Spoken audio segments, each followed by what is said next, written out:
বাদশাহী টুটকা fusion, নামটা যেরকম সুন্দর খেতেও ঠিক সেরকম অপূর্ব টেস্ট। এটা পাওয়া যায় শুধুমাত্র কেকারমনের শপে।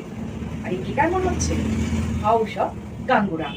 আর আমার এই শপটা বর্তমানে অবস্থিত কালীপাড় রাজারহাট মেন রোডের ওপর, কলকাতা 136, শ্রীকৃষ্ণ অ্যাপার্টমেন্টের গ্রাউন্ড ফ্লোরে, শপ নাম্বার 4।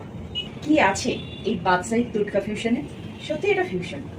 নিচে আছে একটা মোটা ক্রিমের টেক্সচার, তার উপরে আছে একটা থিকেন মিল্কের টেক্সচার, যেটাকে আমরা বাড়িতে বানাই দুধের ক্ষীর, ঠিক সেই রকম। ওপরে আছে আমন্ড আর কিশমিশ দেওয়া। অপূর্ব খেতে, জাস্ট ফাটাফাটি। আর মিষ্টি একদম মানানসই, একটা হালকা মিষ্টি। একটা খেলে মন একদম ভরে যাবে। আর এই বাদশাহী টুটকা ফিউশনটা খাওয়ার জন্য অবশ্যই আসতে হবে আমার এই কেকারমনের শপে।